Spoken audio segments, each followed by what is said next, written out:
ये जो हुआ 31 तारीख को जिस तरह की हिंसा हुई, इसके लिए आप जिम्मेदार किसको ठहराते हुए? मैंने देखे हैं वीडियो जो बजरंग दल के लोगों ने फैलाई और कुछ मुस्लिम लोगों ने भी फैलाई। या यूं भाषण देना कि तुम्हारे बहनों और रिश्तेदार आ रहे हैं, तुम जो है हमारा स्वागत करो, ये नहीं है। तुम अपनी राह में हाँ हाँ, वो गलत हो रहा है, बिल्कुल गलत, बिल्कुल गलत 100%। मैं मानता हूँ 100% गलत है। आज तक नहीं देखी ये जो प्रोपेगेंडा है कि ये अब एक मिनी पाकिस्तान बन गया है। ये साल यहाँ यात्रा होनी है तो आप यात्रा होने। मुफ्ती जाहिद हुसैन जी, आप इस बड़ी मस्जिद के इमाम हैं, यहाँ नू इलाके के सदर हैं एक तरह से। ये बताइए, ये जो हुआ 31 तारीख को जिस तरह की हिंसा हुई, इसके लिए आप जिम्मेदार किसको ठहराते हैं? मैं सबसे ज्यादा इसको जिम्मेदार मानता हूं उन ऑडियोज को जो सोशल मीडिया के जरिए से भड़काऊ भाषण दिए गए, भड़काऊ चीजें डाली गई, वो इसका सबब कारण बने। मेरे दोनों तरफ से हुई। मैंने देखे हैं वीडियो जो बजरंग दल के लोगों ने फैलाई और कुछ मुस्लिम लोगों ने भी फैलाई। सोशल मीडिया का एक्शन रिएक्शन जो हुआ है, वो सब कुछ कारण ये बना है। किसी यात्रा पर, किसी धार्मिक चीज पर, मेवात की सरजमी पर कभी भी हमला नहीं होता। बल्कि उसी दिन भी कलश यात्रा यहाँ बाजार में निकली, कुछ नहीं हुआ। लेकिन ये हुआ उसी सोशल मीडिया, मोनू मानसर हो, जब बिट्टू बजरंगी हो या कोई और हो, उनके जवाब में दूसरे लोगों ने भड़काव किया। वो सोशल मीडिया, कई अलग नाम भी आ रहे हैं उसमें केवल बिट्टू बजरंगी और मोनू मानेसर नहीं कहा जा रहा है, कुछ मुस्लिम लोग भी थे, पाकिस्तानी मेवाती अगर। हाँ, वो कुछ कहा होगा, मैंने नहीं सुना है, लेकिन मैंने जो सुना मैं उसको कह रहा हूँ। मैं इसका कारण मानता हूँ वो वीडियो पर प्रशासन पहले से रोक लगाता तो ये हादसा नहीं होता। खाली यात्रा पर हमला। और दूसरे लफ्जों में मैं यूं कहूंगा, यात्राएं धार्मिक होना अच्छी बात है, हर धर्म को अपना अधिकार है, हिंदुस्तान है। लेकिन यात्राओं में हथियार लहराना किसी धर्म की कोई चीज नहीं है। हथियार का लहराना, तलवार दिखाना, गोलियां के लहराना, या यूं भाषण देना कि तुम्हारे बहनों और रिश्तेदार आ रहे हैं, तुम जो है हमारा स्वागत करो, ये नहीं है। तुम अपनी राह में यात्रा। नहीं, जो भी हो, वीडियो जो थे गलत थे।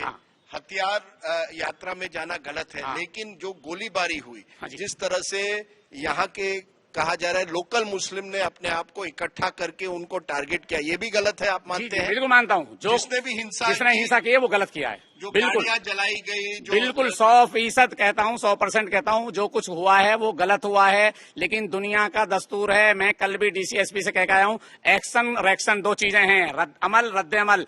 आप गुड़गांव में इमाम को जलाया, मस्जिद में आग लगाई, बादशाहपुर में मस्जिद जलाई, सोने में 2 मस्जिद जलाई, पलवल में 3 मस्जिद जलाई, होटल में 2 मस्जिद जलाई। वो क्या है? वो इसका रिएक्शन था, वो गलत हो रहा है। ऐसे ही यहाँ जो गाड़ियां जलाई वो गलत हो रहा है। गाड़ियां भी जलाई, लोग मारे गए। हाँ, वो गलत हो रहा है, बिल्कुल गलत, मारे गए, बिल्कुल गलत 100%। मैं मानता हूँ 100% गलत है। तो अब क्या होगा? क्योंकि अब नू की एक छवि बन गई है।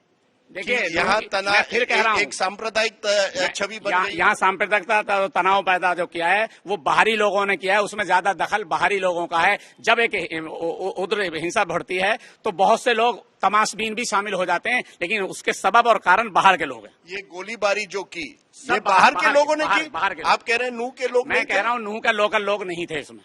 क्योंकि ये भी एक छवि बन गई है नू में कि कई ऐसे तत्व आ गए हैं जो क्रिमिनल एलिमेंट्स हैं, जो जिनके खिलाफ कार्रवाई होनी चाहिए। क्या उनको भी मैं कह रहा हूं जो क्रिमिनल हैं, पुलिस जांच का विषय है।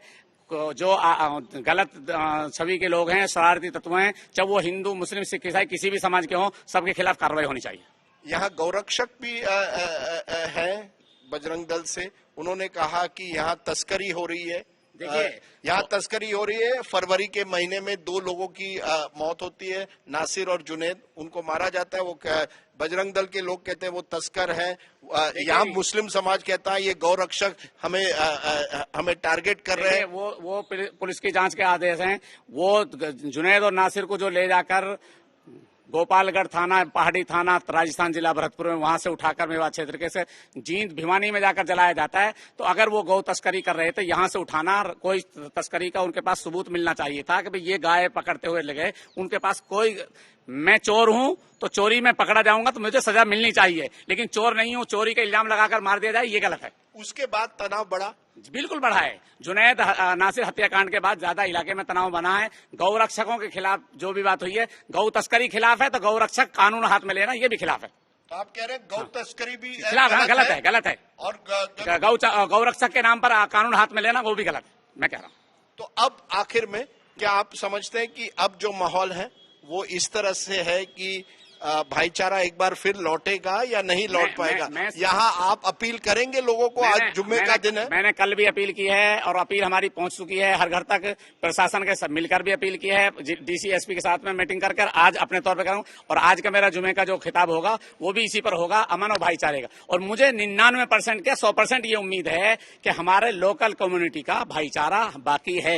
ये जो तनावपूर्ण स्थितियां हैं वो लोकल कम्युनिटी में नहीं है, ये बाहरी लोगों की पैदा किया। मुफ्ती भाई, ये कहा जा रहा है कि कहीं ये मैंने पढ़ा है रोहिंग्या बांग्लादेश से लोग यहाँ कर बस गए हैं और वो ये क्रिमिनल एक्टिविटीज कर रहे हैं, ये सही है गलत है?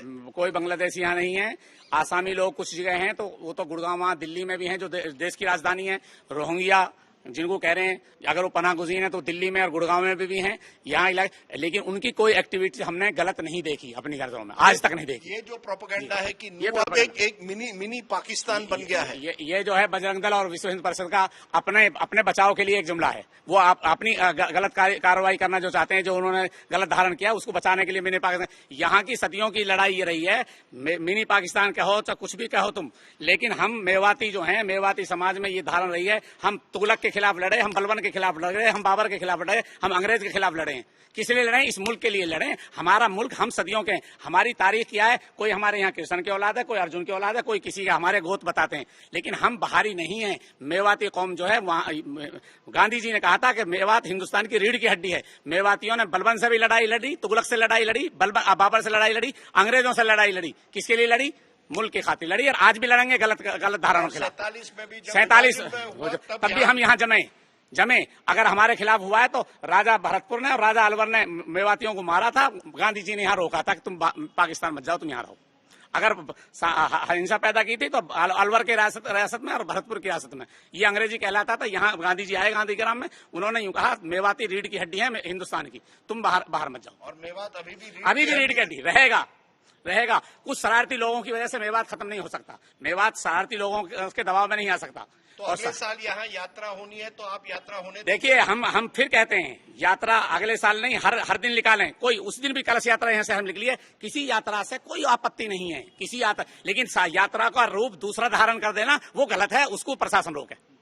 ठीक है, प्रशासन की नाकामी थी। मैं प्रशासन की नाकामी इसलिए कह रहा हूं कि प्रशासन ने उस बात पर जो ऑडियो वीडियो जारी हो रही, चाहे मुसलमान की तरफ से हो रही, चाहे हिंदू समाज की तरफ से हो रही, उनके खिलाफ कोई कार्रवाई ऐसी नहीं करी जो लोगों में शांति का पैगाम जाता। ठीक है मुफ्ती साहब, आपने बात की, बहुत बहुत शुक्रिया। Thank you very much. Thank you.